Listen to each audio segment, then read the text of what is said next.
भारतीय जनता पक्षाचा विचार केला तर पुन्हा एकदा सर्वात जास्त स्ट्राइक रेट आपला आहे। आपण नगराध्यक्ष पदाकरता जेवढ्या निवडणुका लढलो त्यापैकी 65% आपले नगराध्यक्ष निवडून आले आहेत, हा देखील एक रेकॉर्ड आहे। दुसरं, महाराष्ट्राच्या इतिहासामध्ये भाजपने एक अजून नवीन रेकॉर्ड तयार केलेला आहे, तो म्हणजे नगरसेवक निवडून आणण्याचा। मागच्या निवडणुकीमध्ये भाजपचे 2017 साली आपणच एक नंबर पक्ष होतो, पण आपले 1500 नगरसेवक निवडून आले होते। यावेळी जवळपास 3000च्या वर नगरसेवक, दुपटीपेक्षा जास्त नगरसेवक हे भाजपचे निवडून आले आहेत।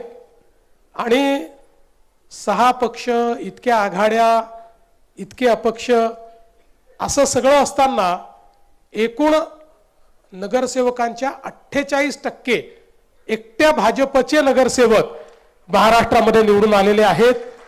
गेल्या 30 वर्षाचा मी स्टॅटिस्टिक्स पाहत होतो, तर त्यात हा रेकॉर्ड आहे। एवढे नगरसेवक नगरपालिकेच्या निवडणुकीत कुठल्याच एका पक्षाचे आलेले नाही। त्यामुळे एक प्रकारे महाराष्ट्रातल्या नगरपालिका क्षेत्रातील नागरिकांनी आपल्या सरकारवर विश्वास दाखवलेला आहे, आपल्या कामाला एक प्रकारची पावती दिलेली आहे।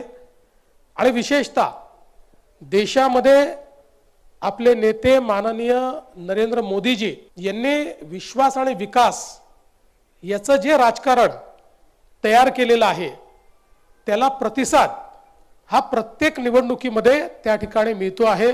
आणि तोच नागपूर जिल्हा असेल किंवा उर्वरित महाराष्ट्र असेल, या ठिकाणी आपल्याला पाहायला मिळाला।